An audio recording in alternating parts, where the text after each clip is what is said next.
운물에 물이 없으면 빈 운물입니다. 황금 두레박이 그 운물에 내려져도 운물에 물이 없으면 빈 운물입니다. 아무리 큰 운물이라도 그 곁에 천년된 고목이 기다리고 그늘을 늘어뜨리고 있다 할지라도 운물에 물이 없으면 빈 운물입니다. 배도 마찬가지입니다. 크든 작든 고깃배에는 고기가 있어야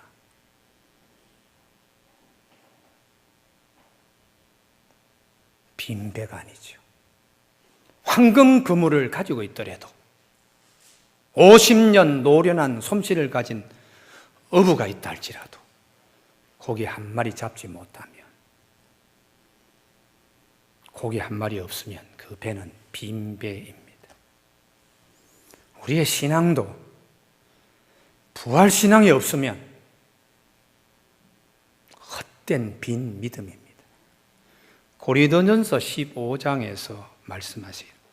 우리가 전파하는 것도 헛될 것이고 너희 믿음도 헛될 것이라고 헛된 믿음 거듭거듭 강조하고 있어요. 부활절 지나고 한 주일 되었는데 연례 행사로 부활절 4월 초파일 날 절간 가는 사람처럼 한국교회 현 주소가 그렇게 되어 있지 않습니까? 성탄절 하면 안녕하십니까? 부활절 하면 안녕하십니까? 교인이 아니지요. 부활절 지나고 오늘 첫 주일 같으면 부활의 감격 때문에 산에서 꽃에서 나를 오라고 실록이 부르더라도 아니 오늘 부활절 이후에 첫 주일인데 하고 하나님 존전에 나오는 신앙이 제대로 된 신앙이죠. 주님께서 말씀하십니다. 부활신앙 없으면 안 된다. 그걸 주님의 방식으로 나는 부활이요 생명이니 나를 믿는 자는 부활신앙이잖아요. 죽어도 살겠고 무릇 살아서 나를 믿는 자는 영원히 죽지 아니하리니 이것을 내가 믿느냐? 부활신앙 가지고 있느냐? 그 말씀이죠. 교회 여러분, 죽어도 살겠고 이 말씀 앞에 감격이 넘쳐야 됩니다. 죽음 두려워하지 말아야 됩니다. 오늘 본문 말씀은 하나님의 안타까움으로 시작되고 있어요. 제자들이 빈 배 타고 빈 신앙인이 되어서 밤에 표류하고 있다. 베드로라고 하는 제자, 디두모라 이름하는 도마, 갈릴리 가나의 나다나엘, 그리고 세베대의 두 아들, 그리고 또 두 제자 7명이 밤바다에 고기 잡으러 지금 표류하고 있다. 사도 요한도 그 중에 한 사람입니다. 나중에 사도 요한이 나이가 90이 되어서 요한복음을 쓸 때에 그때 참 철없이 행동했구나. 주님의 십자가의 죽으심, 부활하심, 이게 얼마나 중요한데 내 영혼에 부활의 주님이 깊이 자리 잡혔어야 돼. 그때 그러지 못했구나 하는 회한이 있는 본문입니다. 믿음의 주여 또 우리를 온전케 하신 예수 그리스도를 바라보자. 부활의 주님을 바라볼 때 우리가 온전케 됨을 성경은 우리에게 말씀합니다. 독일의 바흐, 근대 음악의 아버지라 그러죠. 당시에 바흐가 음악인으로서의 행동할 때는 대접받지 못한 시대였습니다. 집안의 가정부, 요리하는 가정부나 현관 지키는 문지기나 잔디 풀 뽑는 자격부 정도로 대우를 받았습니다. 그런데 바흐는 음악이 좋아서 교회 또 봉사하는 것이 좋아서 음악을 택했는데 불행하게도 15살 때에 다 한꺼번에 부모님을 다 잃어버렸어요. 청소년기에 엄청난 상처받잖아요. 그리고 일찍 결혼해서 아이들을 생산했는데 첫 부인 35세에 사별하고 맙니다. 7명의 자녀를 출생하고 첫 부인이 35살 때에 가장 재밌게 가장으로 삶을 살아야 될 때에 자녀도 일부 죽고 부인도 세상을 떠나고 재혼했는데 그 몸에서 13명의 아이들이 태어났습니다. 60이 되었을 때 바흐가 그 해에 6명이나 죽습니다. 바흐는 20명의 자녀 가운데 11명이 먼저 세상을 떠나요. 그리고 남은 9명 가운데 또 6명이 또 죽는 거예요. 거기에 충격 때문에 바흐는 앞을 못 보고 눈으로 고생하면서 결국은 2번에 걸쳐서 수술합니다만 실명하고 65세에 죽습니다. 자, 10대에 부모 잃어버리죠. 30대 아내와 자녀들 죽는 거 다 보지요. 60에 다 이제는 컸다고 생각한 아이들이 6명이나 죽으니까 바흐가 얼마나 힘들었겠습니까? 그래도 바흐는 마태 순환곡, 요한 순환곡, 크리스마스, 예수는 나의 기쁨, 그리고 날이 저물고 오늘 나와 함께 그곳에 있으리라, 이런 곡들을 수없이 만들어냈습니다. 어떻게 바흐는 그렇게 할 수 있을까? 부활신앙으로 무장했기 때문에 그래요. 믿음의 주요 또 우리를 온전케 하시는 예수 그리스도를 바라보자. 그는 그 앞에 있는 기쁨을 위하여 십자가를 참으사 부끄러움을 개의치 아니하시더니 하나님 우편에 앉으셨느니라 하는 부활신앙에 그는 그것 때문에 무너지지 아니했습니다. 우리 한국 소설이 많습니다만 소설다운 소설은 6.25 전쟁 후에 그때 격동기에 나온 전우소설입니다. 형제가 6.25 전쟁 통해 죽고 부모를 잃어버렸을 때 인생이 뭐냐 진지하게 묻는 소설이 전우소설인데요. 그 중에 대표적인 것이 오발탄입니다. 우리가 그 소설은 다 잘 알고 있지요. 아주 성실한 대학 출신의 가장 남편이 있는데 계리사 사무실에 서기요. 전쟁이 터지기 전에는 참 다복하게 살았습니다. 아내도 결혼 10년 차에 대학 졸업할 때는 음악도로서 음악회에 아주 뛰어난 수재로 활동했던 그런 아내인데 전쟁통에 다 깨지는 거예요. 피난 내려오면서 어머니는 전쟁의 포화에 실성해서 밤이고 낮이고 돌아가자 고향으로, 그게 노래입니다. 그런데 이 성실한 주인공이 계리사 사무실 서기로 앉아서 일을 보고 있는데 갑자기 경찰서에 전화가 온 거예요.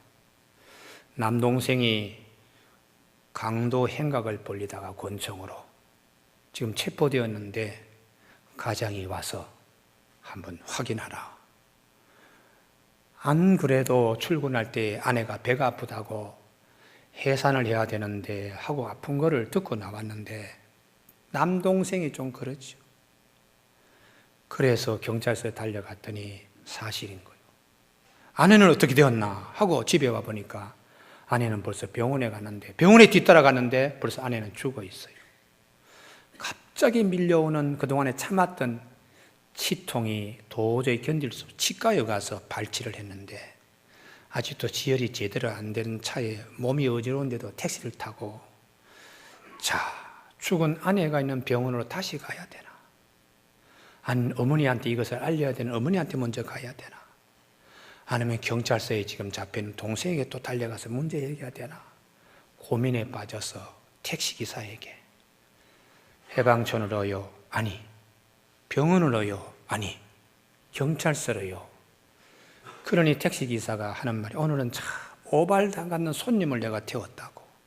그렇게 소설이 끝납니다. 6.25 전쟁 후에 방향을 잡지 못한 가정들이 이 가정뿐이겠습니까? 당시에 많이 낙심하고 실망한 그런 가정들을 교회가 이렇게 세웠습니다. 부모를 잃어버린 고아, 남편을 잃어버린 미망인들, 그리고 사랑하는 자식을 잃어버린 부모들을 교회가 부활의 주를 증거하면서 이렇게 세웠어요. 여러분, 하나님이 우리를 사랑하십니다. 오늘 이런 시련이 있지만 앞날은 하나님께서 우리를 시온의 대로로 인도하실 것입니다. 그래서 영혼도 지키고 가정도 지키고 나라도 지켜내어서 오늘에 이르렀습니다. 세월이 바뀌었습니다. 시대도 달라졌지만 방황하는 인생들이 있는 곳에 주님은 여전히 동일한 말씀을 하고 계십니다. 나는 부활이요 생명이니 나를 믿는 자는 죽어도 살겠고, 이렇게 말씀합니다. 이제 본문으로 돌아오면 예수님께서 부활하신 제자들에게 세 번째 나타나신 말씀인데, 그 두 번씩이나 예수님을 만난 제자들이, 아니 앞으로 하나님 나라의 기둥 같은 일꾼으로 쓰임받을 제자들이, 그 베드로가, 그 도마가 가나의 혼인잔치에서 포도주를 자기 고향에서 예수님이 오셔 첫 번째 만든 그 나다나엘도, 아니 세베대의 두 아들 야고보와 요한, 어떻게 이 사람들이 이렇게 표류하고 있나? 이들이 방황하는 방황의 끝은 부활의 주님을 새롭게 만남으로 끝나는 것입니다. 그래서 주님은 수고하고 무거운 짐진 자들아 다 내게로 오라, 이렇게 말씀하시는 것입니다. 부활하신 주님을 새롭게 만나면 내 영혼에 고갈이 없습니다. 그래서 영혼의 생수가 흘러납니다. 이사야 12장 3절, 너희가 기쁨으로 구원의 운물들에서 물을 기르리로다, 이렇게 말씀하는 거예요. 부활에 대한 주님, 부활의 신앙이 없으면 마지막 끝에 가서 다 흔들리는 거예요. 아, 일생 살아봤는데 이제 눈을 감으면 어떤 것이 앞에 있을까? 못 건너갑니다. 부활 신앙만이 그 깊은 구렁을 자신 있게 건너갈 수 있도록 주님이 오셔서 인도하시는 거예요. 그래서 그리스도로 옷 입어라, 이렇게 성경은 말씀합니다. 어둠의 일을 벗어버리고 빛의 갑옷 그리스도를 옷 입어라. 오늘도 우리 대한민국 교회에 목사도 많습니다. 종로통에 나가서 돌 던지면 맞는 것이 목사가 될 만큼 목사도 많고 신학생은 더 많습니다. 모든 사람이 부활 신앙으로 똘똘 뭉쳐 있으면은 한국 교회는 든든히 서갑니다. 방황하는 제자들을 주님이 버려두지 아니하시고 그들을 찾아오셔서 불러내시고 초대교회의 기둥 같은 일꾼으로 세우셨다 하는 것이 오늘 본문 말씀의 핵심입니다. 밤바다에 그렇게 방황하고 있지만 주님께서 다시 오셔서 자기 사람들을, 이 세상에 있는 자기 제자들을 끝까지 사랑하시는 주님의 사랑에 힘입어서 베드로가 나중에 베드로답게, 도마가 도마답게, 나다나엘이 나다나엘답게, 야고보와 요한답게 세워졌다, 이렇게 말씀하시는 겁니다. 교우 여러분,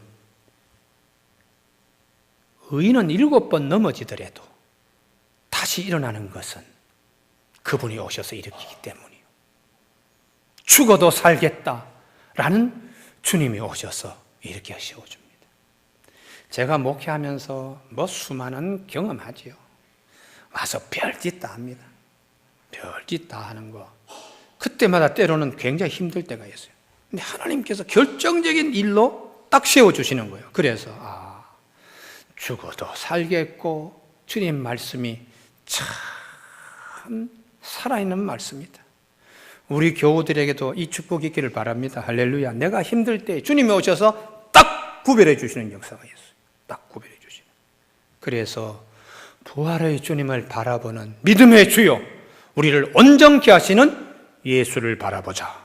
그렇게 성경은 권면하고 있습니다.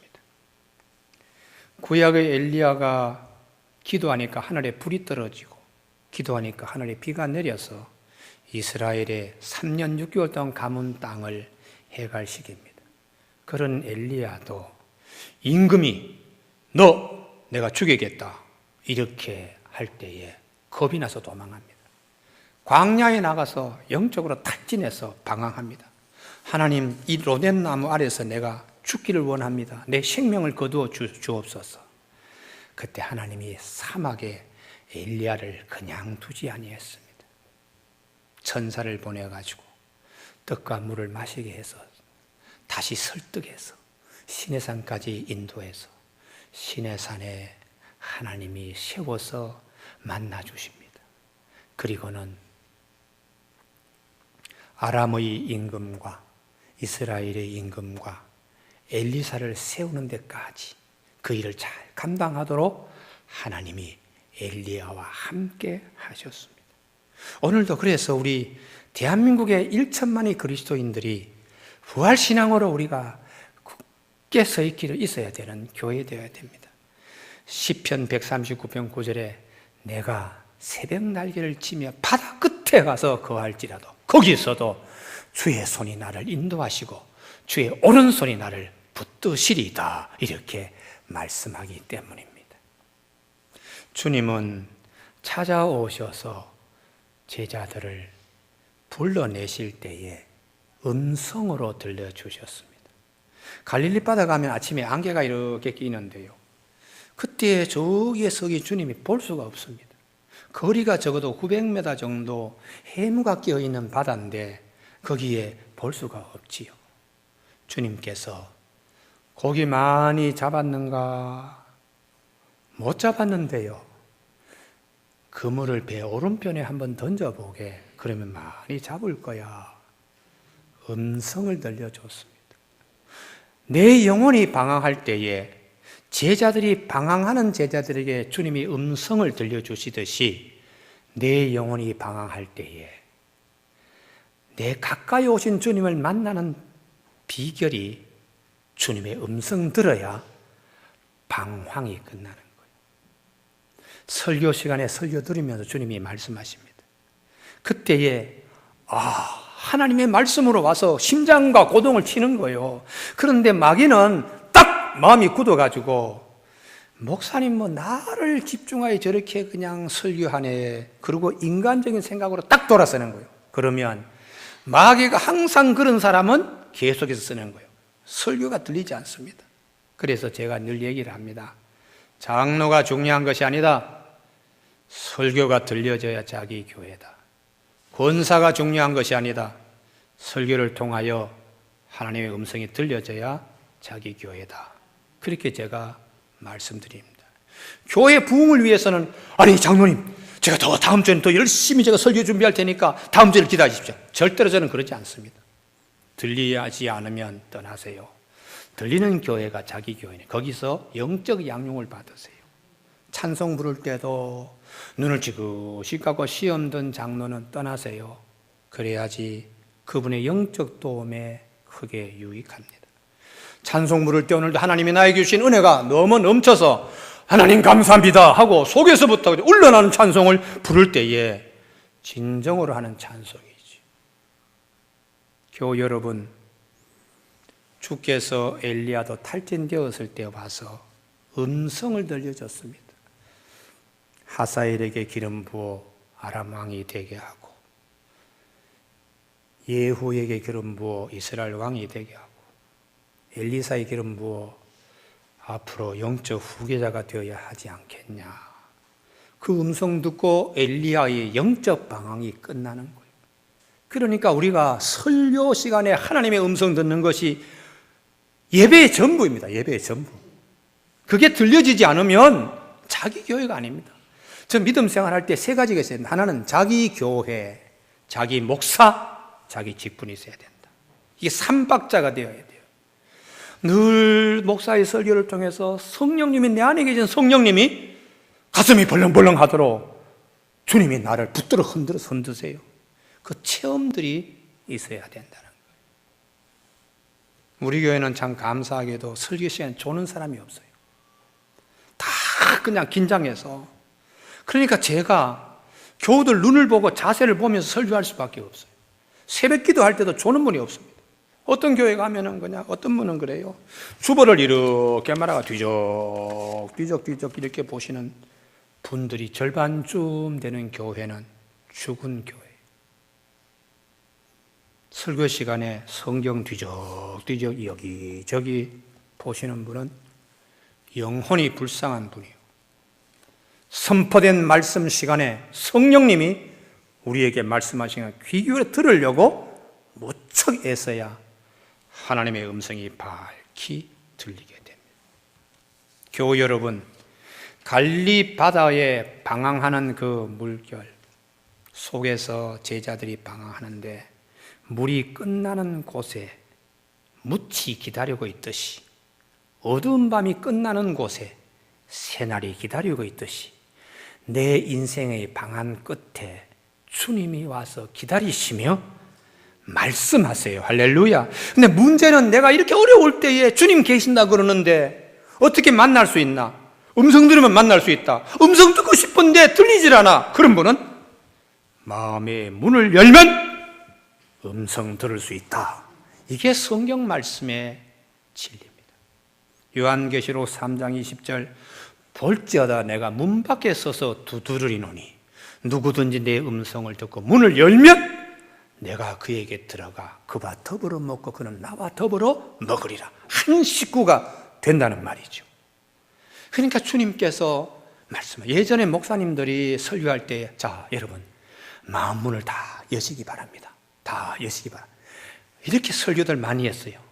요즘은 그렇게 설교하면 아이고 저 목사님은 어떻게 저렇게 설교를 강요를 하나, 말씀을 들으라고 마음문을 열라고 어떻게 저런 얘기부터 하나. 본인이 알아서 좋은 예화라서 좋은 말씀으로 마음문을 열도록 그렇게 애쓰지 뭐 저렇게 직선적으로 마음문을 열시오 이렇게 하나. 여러분, 이런 시대가 되었습니다. 예수님의 음성은 대화법으로 진행됩니다. 엘리야가 시험 들고 영적 방황이 있을 때도 불 가운데, 지진 가운데, 바람 가운데 주님이 오실 줄로 착각하고 있는데 하나님은 인격적인 분이기 때문에 말씀으로 하시는 분이에요. 예수님이 방황하는 제자들에게 무리를 또박또박 걸어오시면서 부활의 주인데 부활신앙이 없느냐 이렇게 하질 않았어요. 어부들이 흔히 하는 말로 고기 좀 잡았습니까? 못 잡았는데요. 그럼 저기 가서 한번 그물 던져보시지요. 일상적인 대화로 주님이 다가오셔서 주님 되심을 깨닫게 이렇게 해주셨습니다. 그래서 시편 73편 23절에 내가 항상 주와 함께하니 주께서 내 오른손을 붙드셨나이다. 주의 교훈으로 나를 인도하시고, 이게 핵심이에요. 주님이 늘 나와 함께 계십니다. 주님이 내가 힘들 때 늘 나의 오른손을 붙잡으십니다. 어떻게 붙잡느냐? 주의 교훈으로 인도하시고, 내가 꼭 필요할 때 말씀을 탁탁 주시거든요. 그때에 주님이 나와 함께 동행하시는구나, 이걸 체험할 수 있다고 시편 73편에서 말씀하시는 거예요. 예수님은 우리가 방황할 때에 팽개쳐 주시는 분이 아닙니다. 끝까지 오셔서 우리를 세우시려고 찾아오십니다. 찾아오신 주님을 만나는 방법은 음성을 들어야 됩니다. 주님은 우리에게 일상적인 대화로 우리가 들을 수 있는 방법으로 힘들지, 힘듭니다. 그러면 오른편으로 금을 던져 바른 방법으로 한번 해봐, 이렇게 말씀하시는 분이세요. 세 번째에 제자들을 위해서 뭇에다가 떡과 숯불을 피워놓고 생선도 굽고 떡을 준비해서 제자들 먹이시는 주님이십니다. 이 말씀이 대단히 중요합니다. 밤바다에 얼마나 춥겠어요? 얼마나 허기지겠어요? 그럴 때에 주님께서 꼭 필요한 것을 아시고 그날 아침에 와서 먹으라. 그리고 이 온기로 온몸을 녹이라고. 꼭 필요한 것을 주님은 준비하셔서 우리에게 주시는 주님이세요. 교우 여러분, 너희 목마른 자들아 다 내게로 오라. 물론 나오라. 돈 없이 값없이 와서 포도주와 젖을 사라. 이렇게 우리를 초청하신 주님이세요. 사업에 실패한 자리에서 꼭 필요한 것을 주시는 주님이십니다. 할렐루야. 오늘 3부 예배 참석한 교우들에게 하나님, 내가 대한민국의 몇 번째 가는 재벌이 되겠습니다. 그것은 욕망 중심의 기도입니다. 하나님, 오늘 아침에 나에게 은혜 주신 하나님, 부활신앙을 잃지 않도록 오늘도 꼭 필요한 일용할 양식을 주실 줄로 믿습니다 하고 우리가 주님 앞에 짐을 내려놓으면 꼭 내가 먹어야 될 따뜻하게 구운 숯불, 따뜻한 온기가 있는 숯으로 주님이 아주 만나주시고 우리를 위로하시고 우리를 보담아 주시는 주님이십니다. 마지막 세 번째입니다. 본문 말씀의 핵심인데요, 요한복음 21장 7절입니다. 예수께서 사랑하시는 그 제자 베드로에게 이르되 주님이시라 하니 시몬 베드로가 벗고 있다가 주님이라 하는 말을 듣고 겉옷을 두른 후에 바다로 뛰어내리더라. 두 제자입니다. 우선 예수께서 사랑하는 그 제자, 요한복음을 기록한 요한의 기술 방법인데요, 자신을 늘 익명으로 처리하고 있습니다. 그러나 요한은 성령의 사람이에요. 다 같이 저 해묵기인 바다에서, 그 바닷가에서 말씀하시는 주님의 음성을, 고기를 그물에 가득 채우면서도 주님이신 걸 깨닫지 못할 때에 성령의 깨어있는 요한이 예수님이시다, 그렇게 제일 먼저 말할 수 있었습니다. 그것은 베드로를 부르실 때에도 예수님께서 그물을 깊은 곳에 던지라 할 때에 2배 가득 차게 하신 주님의 일이 이렇게 반복되는구나, 이런 깨달음이 있어요. 그래서 요한복음은 성령에 관한 말씀을 많이 합니다. 요한복음 14장 성령장입니다. 내가 아버지께 구하겠으니 그가 또 다른 보혜사를 너희에게 주사 영원토록 너희와 함께 있게 하리니 그는 진리의 영이라 세상은 능히 그를 받지 못하나니 이는 그를 보지도 못하고 알지도 못함이라. 그러나 너희는 그를 아나니 그는 너희와 함께 거하시며 너희 속에 계시겠습니다. 요한복음 14장 26절에 보혜사 곧 아버지께서 내 이름으로 보내실 성령, 그가 너희에게 모든 것을 가르치고 내가 너희에게 말한 모든 것 생각나게 하시리라. 부활의 주님께서 제자들에게 왔을 때에 주님이 하신 말씀, 숨을 내쉬면서 성령을 받아라 이렇게 말씀하신 주님이라고 성령에 관하여 요한은 많이 증거했어요. 우리가 부활의 주님을 믿는 믿음, 부활의 주님은 우리에게 부활의 영을 우리에게 집어넣어 주기 때문에 성령의 사람이 되는 것입니다. 그래서 오늘 방황하는, 주님께서 부활하신 후에 제자들이 방황할 때에 제일 먼저 각성한 인물이 사도 요한이에요. 영적인 인물요. 또한 한 인물이 있는데 베드로입니다. 베드로는 요한의 이 얘기를 듣고서는 겉옷을 두르고서 예의를 갖추고 바닷물 속에 풍덩 빠져서 900m나 되는 곳에 헤엄쳐서 주님 앞에 제일 먼저 왔어요. 이게 베드로의 열정입니다. 우리가 살아가는데 죽어도 살겠고 하는 곳에 베드로의 열정을 우리가 오늘 가져야 됩니다. 내 마음속에 잠자고 있는 이 열정을 다시 깨워야 됩니다. 베토벤을 음악하는 자의 아버지, 악성이라고 합니다. 베토벤은 독신으로 지냈습니다. 왜 그런가 하면 베토벤은 몸이 약해서 의사가 그대는 언제 죽을 줄 모릅니다 해서 배우자를 갖지 않았습니다. 그래서 그 병약한 몸으로 음악을 했는데 45세에 영감을 터득하는 방법을 깨쳤어요. 그것은 숲속길을 산책하는 것입니다.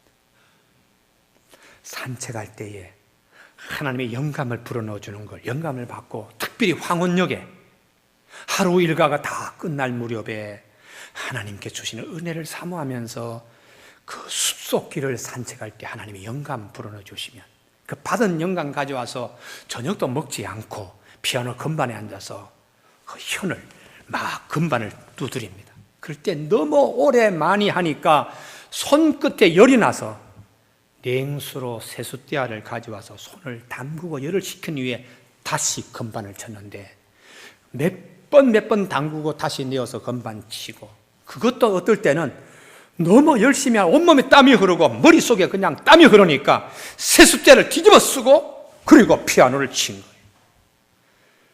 그렇게 하고 난 다음에 악보를 정리해서 나온 것이 오늘날 유명한 베토벤의 교향곡입니다. 그 베토벤이 나중에는 하도 물을 뒤집어 쓰고 그렇게 하니까 아랫집에서 물 난리가 난다고.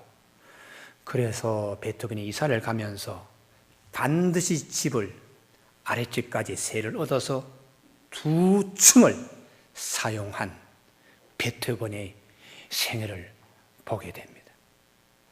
어떤 일도 하나님의 영에 사로잡혀서 열정적인 것, 죽어도 살겠고 할렐루야, 이게 우리 그리스도인들에게 잠자는 영성을 깨워야 돼요. 그래서 창세기 49장에 야곱이 죽을 때 아들 가운데 축복기도 가운데 유다 지파에 대한 얘기야. 예수님이 허리에서 나올 유다 지파를 향하여 너는 사자 새끼요, 너는 움킨 것을 잡고 찢는 숫사자요, 암사자라고 사자에 대한 얘기를. 제일 강한 야성을 가진 짐승이잖아요. 우리가 예수를 믿으면서 어려운 일이 오면 주눅 들고 죽음이 찾아오면 겁내고 그런 것이 아니고 우리 속에 잠자고 있는 부활신앙으로 죽어도 살겠고 할렐루야, 베드로처럼 열정을 가지고 주를 향하여 바닷물 속에 뛰어 들어가서라도 주님을 기쁘시게 해드리는 산 신앙이 우리 모두에게 있게 되길 주님의 이름으로 축복합니다. 기도하시겠습니다.